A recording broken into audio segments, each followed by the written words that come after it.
प्यारे बच्चों, कक्षा 10 की विज्ञान की वर्कशीट नंबर 34 आज हम करेंगे।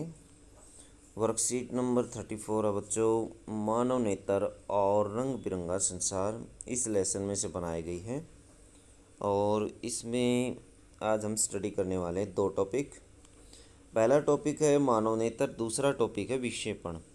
तो विक्षेपण पहले हम मानव नेत्र के बारे में पढ़ेंगे, उसके बाद विक्षेपण के बारे में स्टडी करेंगे। तो देखिए बच्चों, मानव नेत्र, ये इसका चित्र दिखाया गया है। यह संवेदनशील इंद्रियों में से एक है और यह एक कैमरे की तरह काम करता है। संवेदनशील इंद्रियां हमारी 5 ज्ञानेंद्रियां होती हैं, उनमें से एक मानव नेत्र है। तो नेत्र अथवा आँख एक कैमरे की तरह कार्य करता है। प्रतिबिंब एक संवेदनशील स्क्रीन पर बनाता है। संवेदनशील स्क्रीन पर, जिसे रेटिना कहा जाता है, प्रतिबिंब किसी भी वस्तु का प्रतिबिंब बनाता है ये। और कहाँ बनाता है? रेटिना पर, जिसको हम दृष्टिपटल के नाम से भी जानते हैं। तो बच्चों चित्र में देख सकते हैं, ये चित्र में रेटिना है। तो चित्र में देखिए रेटिना का ये दिखाया गया रेटिना, ये वाला पार्ट जो सबसे लास्ट वाला पार्ट है, ये रेटिना अथवा दृष्टिपटल है। इसको दृष्टिपटल के नाम से भी जाना जाता है। पतली झिल्ली जिससे होकर प्रकाश नेत्र में प्रवेश करता है उसे कॉर्निया या स्वच्छ मंडल कहा जाता है। स्वच्छ मंडल अथवा कॉर्निया आँख का सफ़ेद भाग होता है, सबसे आगे का भाग होता है, जिसे हमें श्वेत मंडल अथवा कॉर्निया कहते हैं। ये देख सकते हैं आप, सबसे आगे वाला जो पार्ट है आँख का, उसे स्वच्छ मंडल अथवा श्वेत मंडल कहते हैं। तो बच्चों देखिए, सबसे आगे का जो पार्ट है उसको स्वच्छ मंडल कहते हैं। उसके बाद है बच्चों, नेत्र गोलक के आकार में गोलाकार होता है। नेत्र गोलक होता है जिसमें आँख ही धंसी होती है अथवा आँख रखी हुई है। जो गोला है उसी को नेत्र का यानी आँख का गोला, उसे नेत्र गोलक कहा जाता है, जिसका व्यास 2.3 मीटर होता है। क्रिस्टलीय लेंस की उपस्थिति में रेटिना में विभिन्न दूरी पर वस्तुओं को समायोजित करने में मदद करती है। क्रिस्टलीय लेंस की उपस्थिति में रेटिना विभिन्न दूरियों को समायोजित करने में सहायता करती है। क्रिस्टलीय एक लेंस लगा होता है हमारी आँख में, जिसको क्रिस्टलीय लेंस कहा जाता है, अथवा ये उत्तल लेंस होता है बच्चों, जो अपने आप वस्तुओं की दूरी को समायोजित कर लेता है कि दूर की वस्तु देखनी है या नज़दीक की वस्तु देखनी है, उसको अपने आप ही समायोजित करता रहता है ये। तो बच्चों ये क्रिस्टलीय लेंस होता है और ये वस्तुओं की दूरी को समायोजित कर लेता है, उनका प्रतिबिंब बनाने में सहायता करता है, देखने में सहायता करता है, प्रतिबिंब बनाता है। कॉर्निया पर, रेटिना पर उल्टा और वास्तविक प्रतिबिंब बनाता है क्रिस्टलीय लेंस। पुतली के आकार को नियंत्रित करने वाली गहरी पेशीय संरचना को परितारिका अथवा पुतली कहा जाता है। देखो, पुतली के आकार को नियंत्रित करती है, जो उसे परितारिका कहते हैं। पुतली आँख में प्रवेश करने वाले प्रकाश को नियंत्रित करती है। ये क्या करती है? आँख में प्रवेश करने वाले प्रकाश को नियंत्रित करती है। अभिनेत्र लेंस क्या होता है? और रेटिना पर वास्तविक और उल्टा प्रतिबिंब बनाता है। रेटिना में प्रकाश संवेदनशील कोशिकाएं होती हैं। प्रकाश संवेदनशील कोशिकाएं दृक् तंत्रिकाओं के माध्यम से मस्तिष्क को संदेश भेजती हैं। तो बच्चों चित्र में देखिए, दृक् तंत्रिकाएं, ये जो सबसे लास्ट वाला जो पार्ट है इसको हम कहेंगे दृक् तंत्रिकाएं, जो मस्तिष्क तक संदेश लेकर जाती है। समंजन अक्षमता, अभिनेत्र लेंस की फोकस दूरी को घटाया बढ़ाया जा सकता है। अभिनेत्र की लेंथ, जो फोकस दूरी है, फोकल लेंथ है, उसको घटा या बढ़ा सकते हम।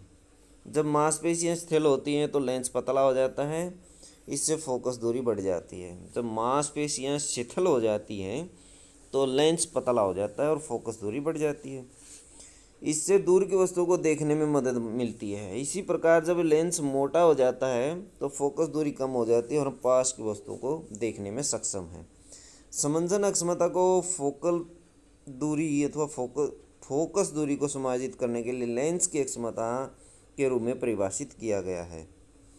समंजन अक्षमता देखिए क्या है बच्चों, ये फोकस दूरी को समायोजित करती है। वह फोकस दूरी जिस पर विशेष वस्तु को स्पष्ट रूप से देखा जा सकता है, स्पष्ट दृष्टि की अल्पतम दूरी कहा जाता है। इसे लेंस का निकट बिंदु भी कहते हैं। जहाँ पर हम वस्तु को स्पष्ट देख सकते हैं उसे नेत्र का निकट बिंदु कहा जाता है, न्यूनतम दूरी कहा जाता है। हम 25 सेंटीमीटर तक आसानी से देख सकते हैं, तो हमारा जो निकटतम बिंदु है वो 25 सेंटीमीटर है। अगर हम इससे ज़्यादा नज़दीक वस्तु को लेकर आएंगे 25 सेंटीमीटर तक, तो आँखों पर प्रभाव पड़ेगा जिसे हम स्पष्ट रूप से नहीं देख पाएंगे। सबसे दूर का बिंदु जहाँ तक किसी वस्तु को देखा जा सकता है नेत्र के दूर बिंदु के रूप में जाना जाता है। सामान्य नेत्र के लिए अनंत दूरी होती है। सामान्य नेत्र 25 सेंटीमीटर से अनंत दूरी तक सभी वस्तुओं को सुस्पष्ट देख सकता है अथवा साफ रूप से देख सकता है। तो हमने दो बिंदु देखे बच्चों, निकट बिंदु और दूर बिंदु। निकट बिंदु 25 सेंटीमीटर होता है, अनंत बिंदु दूर बिंदु अनंत होता है बच्चों, अनंत दूरी तक होता है। कांच के प्रिज्म द्वारा श्वेत प्रकाश का विक्षेपण, तो दूसरा टॉपिक हमारा अब है विक्षेपण। ऊपर हमने आँख के बारे में जाना, अब देखिए विक्षेपण क्या होता है।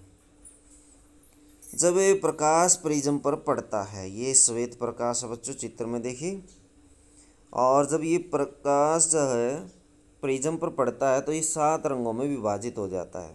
आपतित प्रकाश को रंगों की आकर्षित पट्टी में विभाजित कर देता है। प्रिज्म क्या करता है, इसको 7 रंगों में विभाजित कर देता है, जिसको हम विबग्योर के द्वारा याद कर सकते हैं। विबग्योर बच्चों, विबग्योर GYOR। तो विबग्योर जो फॉर्मूला है उसके द्वारा हम इसको याद कर सकते हैं, या बेनी आपिनाला के द्वारा भी हम याद कर सकते हैं। बेनी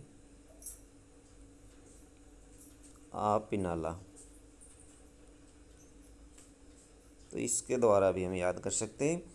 बे से बैंगनी रंग हो जाएगा बच्चों, सबसे नीचे है जो, फिर नी से नीला कलर आ जाएगा, आ से आसमानी कलर आ जाएगा, और ए से हरा कलर आ जाएगा, पी से पीला कलर आ जाएगा, और ना से नारंगी कलर आ जाएगा, जबकि ला से लाल कलर आ जाएगा।